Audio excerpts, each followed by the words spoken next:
Now, Bernie Sanders will soon unveil his long-awaited Medicare For All plan, and he's gained some more support. Now, Elizabeth Warren, the second most popular politician in the country, has decided to not just endorse, but she has decided to co-sponsor Sanders' bill. So this is good news, as this is getting more support in the Senate, as well as the companion bill, H.R. 676, is also getting more support among Democrats. That's excellent because that is something that a majority of the country actually wants. Now, the details of the bill, they're not quite known, but what we do know is, of course, the bill would create a single-payer system, which is basically turning the government into an insurer. Now, this insurance would be available to everybody, and it would be paid through taxes. Everybody gets it, okay?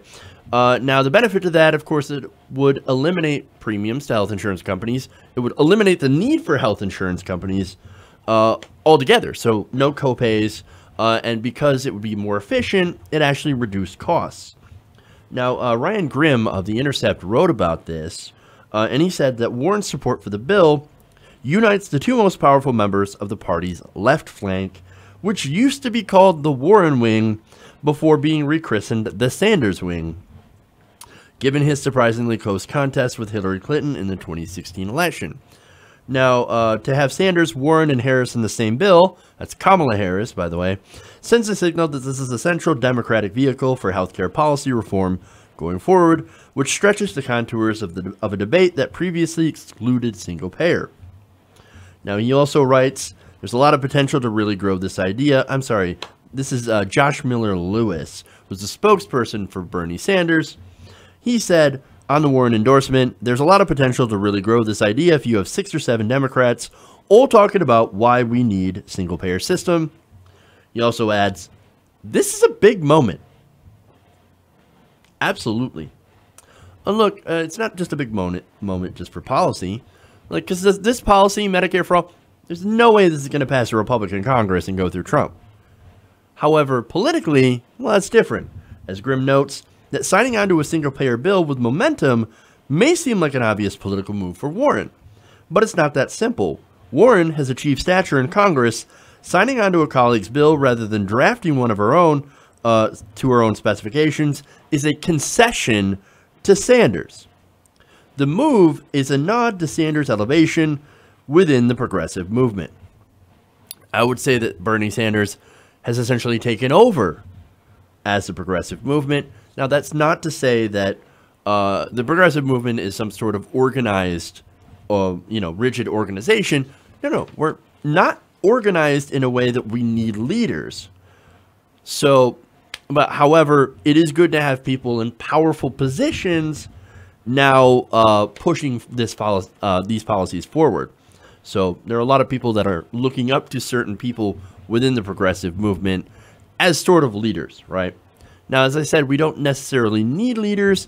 Again, very nice to have someone in a powerful position like Warren, as well as Bernie Sanders, that are backing the positions that the people take. Now, what's even more important about this is that, look, Sanders has essentially supplanted her as the de facto leader of the Democratic, of the progressive wing in the Democratic Party.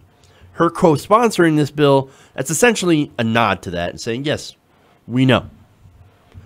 So, anyway, now Grimm also writes that embedded in Warren's letter to supporters is a note that Sanders' bill is one way to address healthcare policy. Medicare for All is one way we can give every single person in the country access to high-quality healthcare.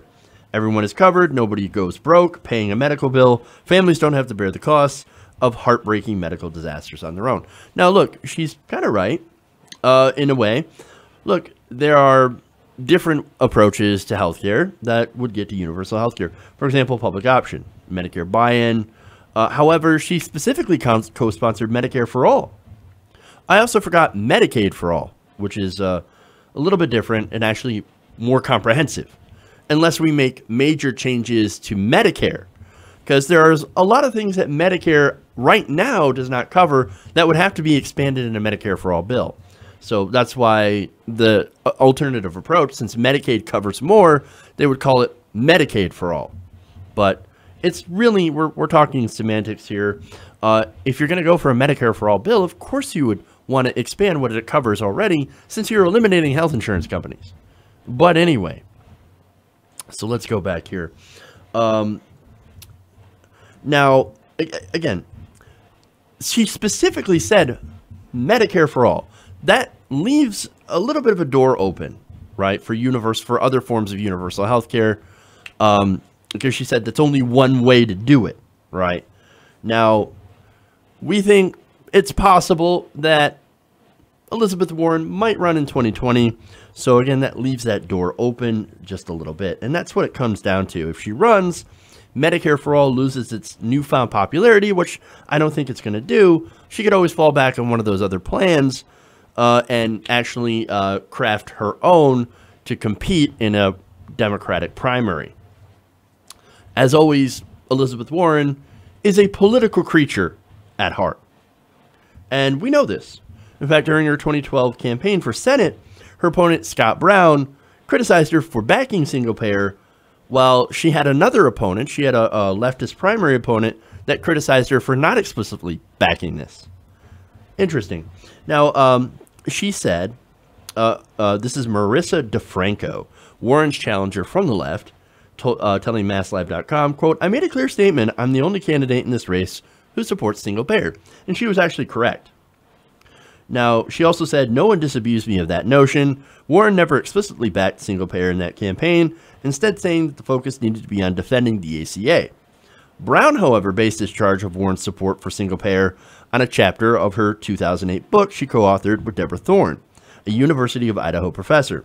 In that book, Health at Risk, America's Ailing Health System and How to Heal It, edited by Jacob Hacker, who later became known as the father of a public option, they both wrote, quote, "We approach the healthcare debates from a single perspective, maintaining the financial stability of families confronting illness or injury. The most obvious solution would be a universal single-payer healthcare system." Thorne and Warren, then a professor at Harvard Law School, added that such a solution would be, at the time, politically unacceptable. And at the time, look, they were correct. Single-payer did not have majority support back then. Now, since the ACA has been in effect for so many years and has some obvious flaws, but also obvious benefits, and the fact that you also had the GOP healthcare plan that was a complete disaster. Since that has been defeated, thanks to, and as well as thanks to Sanders and progressive activists like the National Nurses United, here comes single payer. It's now incredibly popular, got over 60% support. And there's a lot of Republicans that are even signing on for this. So now you have it that it's politically acceptable. Here comes Elizabeth Warren. Here comes Kamala Harris.